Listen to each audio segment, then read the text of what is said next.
Ja, hier ist so eine Ladenhalle. Der liegt jetzt hier so zwischen 350.000 und 400.000 Euro. Werttechnisch liegt er im Moment so zwischen 1,3 und 1,7 Millionen. 620 PS. Neupreis liegt auch bei 300.000. Ja. Boah, das macht so Spaß.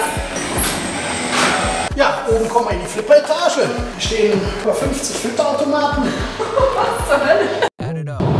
Ja Leute, wir sind gerade auf dem Weg zu einer der, ich würde behaupten, außergewöhnlichsten Garagen, die ich je gesehen habe in meinem ganzen Leben. Es ist echt schwierig zu erklären. Es handelt sich hierbei um eine Garage mit einer sehr interessanten Autosammlung, Schrägstrich, Retro-Museum-Spielhalle. Also es ist wirklich super schwierig zu erklären, am besten zeige ich es euch jetzt. So, da sind wir. Neben mir steht der Markus. Und Markus ist stolzer Besitzer dieses, wie nennst du das hier eigentlich? Museum? Wir haben es Flipperhalle getauft, einfach, aber es ist viel mehr drin als nur Flipperautomaten. Es ist halt alles Autos, Flipper, andere Automaten, Männerparadies. Ich denke, viele wollen natürlich auch sehen, was du hier für Autos drin stehen hast. Wir haben natürlich ja auch hier eine sehr spezielle Garage, aber die Autos sind schon fast Nebensache, weil ist total, also wie gesagt, kenne ich so nicht, habe ich noch nie so gesehen und deswegen würde ich sagen, du kennst dich am besten aus und machst vielleicht einfach mal so eine kleine Rundführung, was hier so ist und gut, warum das Flipperhalle heißt. Genau, wir haben hier im Erdgeschoss, das ist so unsere Kommunikationsebene, wenn man so will. Mehr das Zusammentreffen, miteinander reden. Hier ist es am ruhigsten im ganzen Haus. Die anderen Sachen sind halt sehr laut, wenn man spielt. Man hört auch gerade schon oben die Flippermaschinen. Genau. Die melden sich, die wollen bespielt werden. Gehen wir gleich mal hoch. Ja, hier im Erdgeschoss geht's los. Wir haben so eine kleine Theke-Nummer gemacht, damit man ein paar Getränke, das gehört ja auch dazu, einfach mal ein Bierchen oder eine Cola oder ein Wasser trinken. Ja, das ist so ein italienischer Hersteller, der besorgt sich immer alte Flugzeugteile und baut dann aus diesen alten Aluminiumresten so Möbel. Und alles, was du hier drin stehen hast, ist nicht irgendwie was von der Stange, ne? Das ist ja alles Sammelsurium über Jahre, ne? Ich sammle seit über 30 Jahren, habe angefangen in einer normalen Garage, noch mit einem alten Opel Kadett C, den ich früher mal mit 18 wieder gekauft habe. Und dann habe ich mir das erste Emaille-Schild gekauft, ein Shell-Schild. Und ja, so hat das alles angefangen und ist immer mehr geworden. Nur ich habe nie was abgegeben, das heißt, ich habe über all die Jahre nie was verkauft, sondern zum Leidtragen meiner Familie immer noch dazu. Ja, dann zeig doch mal hier, hast du schon mal so einen ersten Gegenstand, der mir direkt ins Auge gefallen ist. Hier so eine alte Genau, das Kamera. Ist eine alte Kamera wirklich, die ist von vor 1900, genaues Datum weiß ich nicht. Ich denke mal so 1880, 1885. Da mussten dann die, wenn man ein Gruppenfoto gemacht hat, die Leute auch wirklich so 2 Minuten möglichst bewegungslos dastehen. Guck mal, wie groß die Kameras waren. Ja. Ne? Der Klaus hält gerade seine Kamera so. Stell dir mal vor, also früher YouTube wäre nicht gegangen. Ne? So Travel-Vlogs und so. Hätte ich den Rücken kaputt, das Ding mitschleppen. Ja, dahinter steht schon wieder was Kurioses. Ja. Das ist eigentlich ein alter Kinderwagen, hat mit dem Ganzen auch nichts zu tun. Hat mir einfach auch mal gefallen, habe ich mal gesehen. Ich denke mal, der ist auch so um 1860, 1870. Und dann hast du hier so alte Cola-Kisten. Richtig. Und das Interessante war, ihr habt ja mal so geguckt, das sind noch original alte Cola-Flaschen. Also Ja. da ist tatsächlich auch, wie alt sind die? Was steht da drauf? Sind gar nicht so alt. 84. Die hat schon ein paar Jährchen hinter sich. Ist auch original Staub drauf aus den letzten, weiß nicht wie vielen Jahren. Das ist generell dann hier auch schon so ein bisschen Emaille-Schilder, Coca-Cola. Habe ich halt auch mal so ein bisschen bevorzugt gesammelt, wobei mittlerweile sammle ich eigentlich vieles. Aber da sind auch seltene Sachen bei. Sind da Einschusslöcher drin oder was? Ja, richtig. Guck mal. Haben wir sehr viele Schilder, wo drauf geschossen worden ist. Ja. Das ist so typisch amerikanisch, das findet man heute überall in den Bundesstaaten, wenn man auf den Highways unterwegs ist. Die Leute, die haben den Spaß daran und ballern mit ihren Kanonen aus dem fahrenden Fahrzeug auf die Schilder. Was hast du denn sonst noch? Was ist das? Ein elektrischer Stuhl? Oder? Ja, das ist ein fast elektrischer Stuhl. Das ist wirklich ein originaler Flugzeugsitz aus einem Starfighter 1963. Und zwar ist das ein sogenannter Schleudersitz. Ja, daneben ist eine uralte Truhe. Und das sind so alte Geldkassetten, wo dann früher Wertgegenstände mit transportiert worden sind. Auf Reisen mit der Kutsche und so. Ich denke mal, dass sie auch so 1800 ist. Ältere Geldspielautomaten. Alte Spielothekautomaten hier. Genau. Funktionieren die auch noch irgendwie? Die funktionieren auch noch. Ja, müssten wir jetzt Geld reinwerfen. Ach so. Dann fallen die Bällchen halt runter. Dann kannst du mit flitschen und je nachdem, wo der reinfällt. Ah, jetzt weiß ich, wie du dir die ganzen Autos leisten kannst. Also lädst du mal Freunde ein, die dafür Geld ein. Genau. Ja, und wie das so bei Spielbanken ist, nur die Bank gewinnt. Ja, nur die Bank gewinnt, genau. Ja, hier, das kenne ich noch. Ja, der ist bei Feten noch immer besetzt, muss man sagen. Also der wird sehr gerne gespielt. Glaube ich. Das zieht auch irgendwie förmlich an. Man will jetzt schon wieder loslegen hier so. Was ist das hier für ein... Das ist ein ganz alter Kompass. Das ist ein Kompass. Das ist ein Kompass. Der ist auch so um 1880. Aber guck mal, wie viel Platz man sich heute in der modernen Zeit spart. Ne? Ja. So ein Kompass, dahin die fette Kamera. Ja. Das musste ja auch alles irgendwo reinpassen. Ne? Das ist auch interessant. Also überall, wo man hier ist, entdeckt man was. Man kann hier komplett von unten bis oben durchgucken. Da unten stehen übrigens auch noch so Tanzfiguren. alles mögliche. Figuren, Elefanten stehen da. Hier hängt eine riesige Uhr, die mir jetzt auch erst aufgefallen ist. So, man ist erstmal so reizüberflutet, wenn man hier reinkommt. Ne? Alten Kölner Hauptbahnhof. Ach was. Wie der renoviert worden ist, das ist auch schon jetzt gut 30 Jahre her. Und da sind die alten Uhren alle abgehangen worden und ich konnte eine erstarren. Ach, das ist ja interessant. Ja. Hinterm Klaus steht jetzt was, das ist voll mein. Das ist natürlich jetzt nicht so das älteste Stück hier. Ne? Das ist super modern, richtig. Das gibt es auch erst seit 3 Jahren. Das ist ein sogenannter Fahrsimulator. Wenn du bremst, dann meinst du auch gebremst. Oh Gott. Boah, das macht so Spaß. Aber es ist nicht einfach. Es ist nicht einfach. Formel 1 fahren ist ja nicht einfach. Boah. Aber krass. Ui. Gut, dass man den Aufprall hier drin nicht merkt. Ja, drüben ist unsere Dart-Ecke, wenn man so ein bisschen weiter geht. Ja. Der stetig hier im Vordergrund ist ein alter Blasebalg aus einer alten Schmiede. Haben wir uns auch einfach mal überlegt, was können wir damit machen. Ich glaube, es ist ganz gut gelungen. Ich stelle mir vor, wie so 10 Männer hier so. Genau. Wir sagen jetzt natürlich nicht zu jedem Teil hier was. Aber ich wollte. viel. Genau, ist viel zu viel. Ich wollte nur mal kurz zeigen. Also in jeder Ecke findet man hier überall so einfach auch noch so Kleinigkeiten. Alles natürlich alt. Oh, ist die nicht schön, oder? Mhm. Ich finde die voll toll. Jetzt fängt es noch an zu spielen. Hat noch einer beim letzten Mal. Funktioniert sogar. Guck mal. Geil. Hier hast du schon mal eine kleine Autosammlung. Genau. Das gleiche hast du oder ähnlich nochmal in groß nebenan. Kommen wir gleich zu. Miniatursammlungen, genau. Die beiden stehen auf jeden Fall auch nebenan. Ja, die sind noch im zeigen wir auch Original gleich. da. Richtig. Und die beiden waren auch in meinem Kalender drin. Ach so, ja, richtig. Ach so. Genau, Da war ja, genau was. die zwei, ja. Genau. Zufall. Die Sitzmöbel hier, auch wieder mega. Ist das von demselben wie von der... Genau, die sind auch jetzt aus diesem Aluminium gefertigt und an einem schönen Leder auch gezogen. Das war ja jetzt erstmal eine Etage. Genau. Jetzt müssen wir, glaube ich, mal zeigen, warum sich das Ding hier Flipperhalle nennt. Okay, dann müssen wir eins hören. Okay, alright.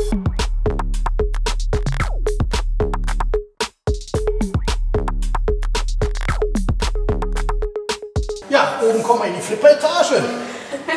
Ja, tatsächlich. Wow. Hier stehen ja, über 50 Flipperautomaten.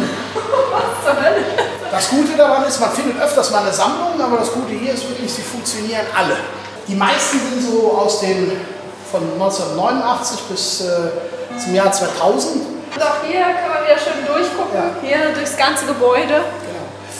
Ja, das Ganze war mal ein altes Futtersilo. Reifeisengebäude kennt man die so hier in der Gegend runter. Da haben die Bauern früher Gerste, Weizen, Saatgut gekauft.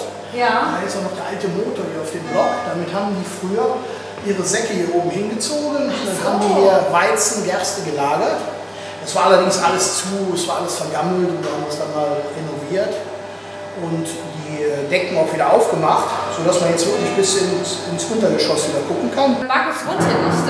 Das ganze Gebäude ist hier einfach nur eine riesen Spielhalle. Für dich privat, für deine Freunde und Partys macht er ja hier auch manchmal so Genau. privat. Nur Privatpartys, Ja. also es ist nicht öffentlich Genau. zugänglich, es ist wirklich nur für den Freundeskreis.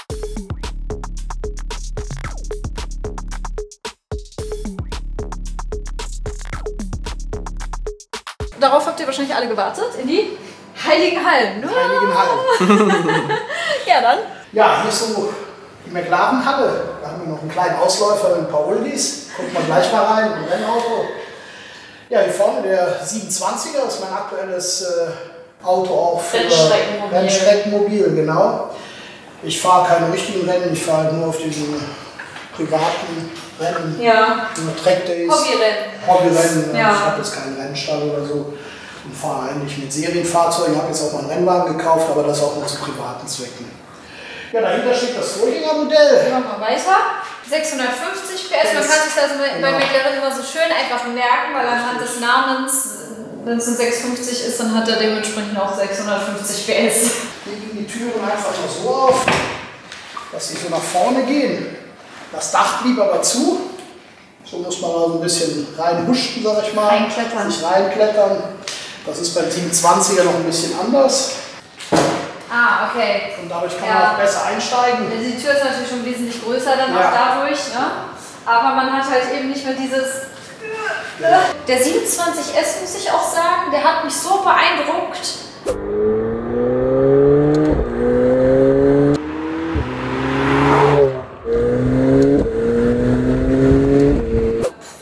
Jetzt verstehe ich alles, jetzt verstehe ich, warum die Leute so ein Auto haben wollen. Das ist wirklich eine richtige Trackwaffe. Gut, ich mache mir das immer zunutze. Sobald ich zu langsam bin mit einem Auto, kaufe ich mal wieder das neue Modell. Ja, automatisch etwas hier schneller. stehen ja auch noch ein paar. Genau. Ich würde sagen, wir fangen jetzt mal hinten an. Genau, eins der Fahrzeuge, die unter anderem auch in meinem Kalender waren, war dieser hier. Markus, was ist das denn mal für einer? Das ist eine Zusammenarbeit zwischen McLaren und Daimler Chrysler. Die sind ja 1998 zusammengegangen und haben gesagt, wir bauen zusammen ein Formel-1-Auto. Somit zusammen verschmolzen und haben dann 99 auf 2000 entschieden, wir wollen dann auch einen Supercar bauen für die Straße, für den Otto-Normalbürger.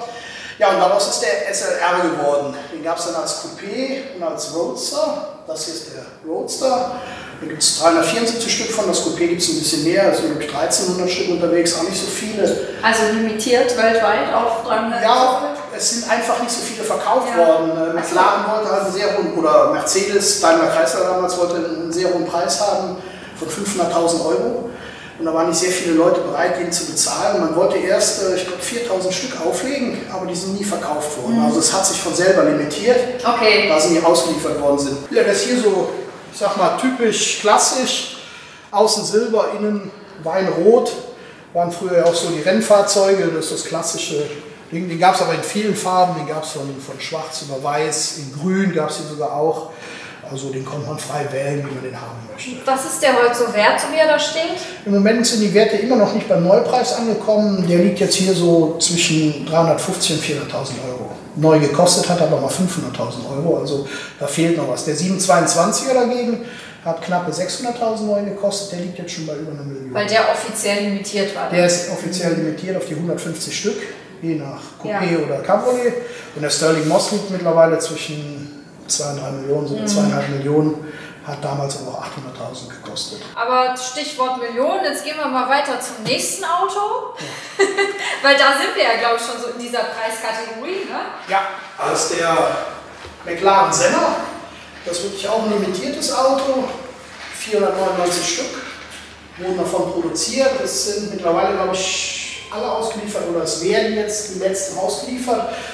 Den wir hier haben, ist die Nummer 250, also genau die Hälfte. Richtig. Ja, der kostete neu? Der kostete neu 922.000 inklusive Steuer. Da sind wir noch nicht so ganz bei der Million, aber fast. Werttechnisch liegt er im Moment so zwischen 1,3 und 1,7 Millionen, je nachdem, was für eine Ausstattung er hat, welches Interieur gemacht worden ist, der Unterschied. Und wo er verkauft wird, ob in Amerika, da liegen die Preise etwas höher wie hier in Deutschland oder in anderen Ländern. Das ist regional unterschiedlich. Der hat wie viel PS? Der hat 800 PS. Man muss sagen, es ist eigentlich das gleiche Chassis wie beim 27er. Chassis technisch. Fahrwerk wurde natürlich noch mal ein bisschen was verändert, hat auch Zentralverschlussfelgen bekommen wie im Rennsport.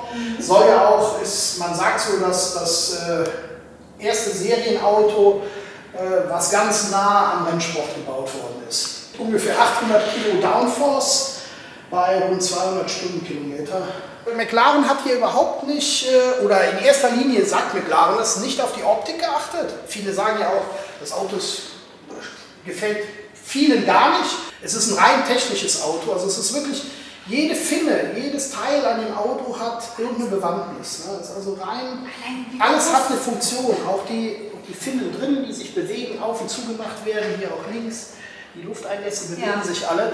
Die haben alle eine Funktion, in welche Kurve man fährt, mit welcher Geschwindigkeit man fährt. Der Luftaustritt ist dann hier auch wieder gegeben, der vorne reinkommt. Der wird dann hier vorbeigeführt. Super aerodynamisch. Genau, sodass hier auch keine schmutzige Luft reinkommt. Man führt hier einen Luftstrom vorbei und sodass hier wirklich nur saubere Luft eintreten kann für die Motorkühlung. Das ist ja schon eine große Öffnung hier. Ja, ja, er produziert auch einen Wahnsinns Hitze. Und was natürlich direkt ins Auge sticht, ne? Also hier kannst du mit 10 Leuten Fritten essen drauf. Genau, das ist so eine richtige, das wie man immer gesagt hat, Frittentheke. Bewegt er sich mit? Ja, der bewegt sich mit. Der stellt sich also auch hoch, um den Bremsvorgang auch zu beschleunigen. Ne, stellt sich gegen den Wind und auch beim Fahren stellt er sich so ein, wie das Auto gerade meint, dass man den Anpressdruck braucht. Auch hier ist wieder überall die Funktion vorrangig gewesen vor dem Design. Man muss auch sehen, der ganze Flügel hier, so groß wie er auch ist, wiegt 4,6 Kilo. Ja, Carbon, ne? Das ist nichts. Ne? Das ganze Auto hat 1200 Kilo Leergewicht. Auch da, das zu schaffen, trotz dem ganzen Luxus. Der hat und der sieht riesig aus, ne? Das muss man ja mal dazu sagen. Der sieht aus, als wäre das ein Riesenteil. Das ist echt Hammer. Aber er hat ja auch alles. Navi, ne, egal was. Er hat alle technischen Raffinessen. Er hat ein Luftfahrwerk drin. Du kannst hochstellen, runterstellen, auf Rennen stellen. Was ich unbedingt noch zeigen möchte, ist einmal hier die Scheibe hier. Das ist ja auch mal was ganz Interessantes. Ja. Hier kannst du, warte mal, ich setze mich mal am besten rein, oder? Ja. Wo mache ich den eigentlich auf? Hier vorne sind 2 Knöpfe. Ach da. McLaren sagt, mit den unteren Scheiben begründet sie, damit der Fahrer auch ein bisschen den Kurveneingang sehen kann. Ich glaube, da guckt keiner hin, wenn er Rennen fährt. Dann sieht jetzt jeder meine Beine, wenn ich jetzt hier sitze. Genau.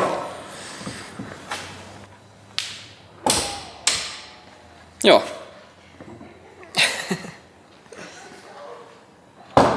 Ich bin echt gerade ein bisschen ratlos, weil ich echt nicht weiß, ob ich die Tür hier aufmache. Das Auto bedarf noch mal eines Extra-Videos. Sag mal, wo macht man den auf? Hier. Ach, da allein die Tür nur auf. in diesem Auto hier gibt es schon so viel zu entdecken. Hier natürlich Infotainment, Navi, alles drin. Also auf Komfort wird hier nicht verzichtet. Aber das muss man auch mal zeigen. Moment, ich nehme mal kurz die Kamera. Ja, hier nimm mal. Hier. Das ist auch interessant, wenn man mal hier nach hinten durchschaut. Dieses eher rundliche Fenster hier. Mit Blick nach hinten. Also wirklich viel Sicht nach hinten ist ja nicht, ne? Nee. Aber die brauchst du ja auch nicht. Du bist immer ganz weit vorne. Stimmt. So, du hast aber jetzt nicht nur dieses Schätzchen hier so stehen. Nee, wir haben noch ein bisschen was für alte Motorräder, die lassen wir mal außen vor. Ja, es gibt hier viel zu viel. Man kann hier gar nicht alles zeigen. Wir spezialisieren uns jetzt erstmal hier nur auf die 4 Räder. Jetzt hier so in die Oldtimer Halle, wobei jetzt auch ein Racer drin steht. Fängt hier an, ganz vorne mit dem Nachbau von der Cobra, von der Firma Ram im Nachbau. Ja, der ist auch schon alt, der ist 1972 gebaut worden, also wirklich auch schon ein Oldtimer. Fährt sich sehr schön, lässt sich schön mit cruisen, ist jetzt kein Rennwagen, aber ja, stylisch. Daneben hast du jetzt ein Auto, was hier eher weniger reinpasst, so neben den anderen. Genau, ne? das ist der aktuelle Rennwagen von Lamborghini, Super Trofeo. Ja, damit will ich mich dieses Jahr mal versuchen auf der Rennstrecke. Ich weiß noch nicht, ob es was für mich ist. Bist du noch nicht mit denen gefahren? Nee, bin noch nicht. Okay. Wir haben jetzt nur mal ein bisschen raus und rein bewegt. Ja, haben wir in Zusammenarbeit mit Lamborghini einige Änderungen gemacht, weil ich ja nur einen Arm besitze, damit ich den auch vernünftig schalten kann. Werden die Wippen auf eine Komm mal hier rein. aufmachen. Noch ist er so, wie er jetzt ausgeliefert wird eigentlich, mit nur einem Sitz. Wir haben jetzt einen zweiten Sitz noch bestellt für den Beifahrer. Dann, wie gesagt, die Änderungen am Lenkrad, dass die Wippe von der rechten Seite nur bedient werden kann, rauf und runter, also 2 Wippen auf einer Seite. Ja, ansonsten bleibt er erstmal so. Wir haben 2 Satz Slicks, 1 Satz Regenreifen und ja, der hat 1170 Kilo, ist noch was leichter, hat 620 PS und aber viel mehr auf Rennsport ausgelegt. Ist halt der aktuelle Rennwagen von Lamborghini in dieser Rennserie. Was kostet der, wenn man so einen haben möchte? Neupreis liegt auch bei 300.000. Ja. Und, aber ne, ohne Straßenzulassung dann? Ja, der ist ohne Straßenzulassung. Da ist auch die ganzen Finnen dran und da kriegt man immer Schwierigkeiten. Der ist halt wirklich auf Downforce auch ausgelegt. Den kannst du für jede Strecke dann individuell einstellen und hast auch alle Möglichkeiten, das auszulesen. Und rein rassiger Rennwagen halt. Dann kompletter Kontrast wieder hier. Richtig, ja, das ist ein alter Mercedes-Benz, die frühere S-Klasse, nennt sich Ponton, 220 S Cabriolet. Oh, ich kann mir auch vorstellen, dass man in so einem Auto auch richtig schön lang sitzen kann. Ja, also, riesiger Kofferraum, man kann viel mitnehmen. Ist, wie gesagt, die frühere S-Klasse, tolles Auto. Was hast du jetzt hier für ein interessantes? Also, das ist ein alter Pickup, ein GMC, Baujahr 56. Der ist auch nicht von mir, den habe ich so restauriert gekauft, der ist aber komplett restauriert worden. Der hat einen Smallblock eingebaut, 5,7 Liter mit einer Automatik, kann man auch sehr gut fahren. Ja, er fährt auch gut, da ist aber überall auch was gemacht worden. Es ist nicht mehr das Originalfahrwerk drin und so, das ist bei den alten Autos, die Karosserie ist noch alt, aber der Rest ist schon ein bisschen aufgepimpt. Sieht sehr gepflegt aus auf jeden Fall. Ja. Und dahinter hast du, jetzt gehen wir direkt mal weiter. Ja, das ist ein Chevrolet Bel Air, allerdings nicht als Cabriolet, wie er oft verkauft wird, sondern als Kombi. Da gibt es auch nicht mehr viele von, weil wer verwahrt schon ein Kombi? Cabriolet hat jeder verwahrt, aber ein Kombi hat kaum einer verwahrt. Und ja, wir haben uns einen Spaß draus gemacht und haben einfach mal ein Coca-Cola-Auto draus gemacht, weil ich ja so ein bisschen Coca-Cola verrückt bin. Man sieht, wenn du mal hinten reinfilmst, sind auch die alten Kisten hinten drin von Coca-Cola. Und wenn wir Rallyes fahren, haben wir auch immer in alten Kühlboxen, haben wir auch immer Coca-Cola dabei, die wir dann den Kindern stiften. Die sind dann immer ganz begeistert, wenn sie auch was zu trinken kriegen. Ach, du fährst dann hiermit auch Rallyes tatsächlich? Ja, genau. Wir fahren viele Oldtimer-Rallyes ja. Und dann immer mit unterschiedlichen Autos. Die werden also alle mal bewegt. Und ist immer eine schöne Sache einfach. Aber wie gesagt, das gehört natürlich nicht drauf, auch die Farbe Rot nicht. Hier ist allerdings ein Big Block eingebaut, 7,4 Liter Hubraum. Wenn man den startet, bewegt sich das ganze Auto. Das ist ein Kraftwerk. Das glaube ich. Das ist Baujahr 1955. Vielen Dank, dass du dich dazu bereit erklärt hast, dass wir hier filmen durften. Und super sympathischer Mann, eine richtig interessante Garage, / Flipperhalle. Schreibt gerne alles in die Kommentare, was ihr davon haltet, und lasst gerne einen Daumen nach oben da, wenn euch das Video gefallen hat. Und wir sehen uns beim nächsten Mal. Ciao! Tschö.